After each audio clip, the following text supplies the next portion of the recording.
नमस्कार भाइयों और बहनों, स्वागत है आपका जंगली मेडिसिन में। आज हम लेकर आए हैं एक अनोखी और चमत्कारी वनस्पति गुंजा। जी हाँ, वही गुंजा जिसे आप छोटे छोटे लाल कालों बीजों के रूप में पहचानते हैं, लेकिन शायद इसके गुणों को नहीं जानते। इसे रत्ती, घुंघची या चोटली भी कहा जाता है। ये देखने में जितनी सुंदर लगती है उतनी ही रहस्यमयी भी है। इसे प्राचीन काल में वजन मापने के लिए भी प्रयोग किया जाता था, खासकर सोना और चांदी तौलने के लिए। गुंजा एक बेल होती है जो बरसात के मौसम में आसानी से उगाई जा सकती है। हर फली में 3 से 5 बीज निकलते हैं, लाल, सफेद और काले रंग में। सफेद और काली गुंजा का उपयोग अलग अलग उद्देश्यों के लिए किया जाता है। अब बात करते हैं इसके औषधीय गुणों की। सबसे पहले सर्दी जुकाम। अगर आपको बार बार सर्दी हो रही है और कोई दवा असर नहीं कर रही तो गुंजा की पत्तियों से बनी चाय बेहद लाभकारी है। 6 पत्तियों को पानी में उबालिए और चाय की तरह पी जाइए। छोटे बच्चों के लिए एक गुंजा पीसकर शहद में मिलाकर चटा दीजिए,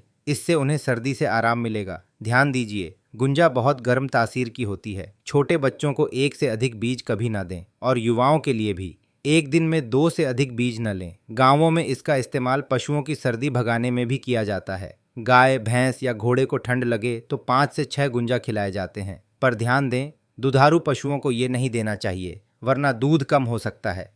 भाग 2, त्वचा, छाले, माइग्रेन और नज़र दोष में प्रयोग। अब बात करते हैं गुंजा के बाह्य उपयोग की। अगर आपको घाव, फोड़े या फूंसी हो जाए तो गुंजा की पत्तियां लीजिए, उनका रस निकालिए और सीधे घाव पर लगाइए, या फिर पत्तियों को थोड़ा कुचलकर बांध दीजिए। ये एक प्राकृतिक एंटीबायोटिक का काम करती है। अगर आपको हैं मुंह के छाले तो सुबह शाम इसकी कुछ पत्तियां चबाइए। इसके बाद 1-2 घंटे तक कुछ भी ना खाएं, छाले गायब होने लगेंगे। अब आते हैं एक और बेहतरीन प्रयोग पर, माइग्रेन यानी आधे सिर का दर्द। गुंजा के पत्तों के रस की 1-2 बूंद नाक में टपकाइए, धीरे धीरे सिर दर्द में राहत मिलेगी। और दोस्तों, अगर आप इसे अपने गार्डन में उगाना चाहते हैं तो इसके बीज बरसात के मौसम में जुलाई अगस्त में लगाइए। बस आधा सेंटीमीटर मिट्टी में दबा दीजिए। यह बिल्कुल सेम की तरह उगती है और जल्दी ग्रो हो जाती है। अब एक और रोचक प्रयोग। अगर आपके बच्चे को बार बार नज़र लगती है तो 3 गुंजा के बीज काले धागे में बांधकर उसके गले या बाजू में बांध दीजिए।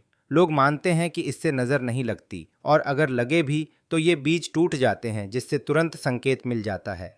तो दोस्तों, यही थे गुंजा यानी रत्ती के कुछ प्राकृतिक और आयुर्वेदिक प्रयोग। इन्हें अंधविश्वास के तौर पर न लें, बल्कि एक प्राचीन ज्ञान के रूप में समझें और अपने गार्डन में इस बेल को जरूर लगाएं। तो मिलते हैं आपको फिर एक नई जानकारी के साथ एक नई वीडियो में।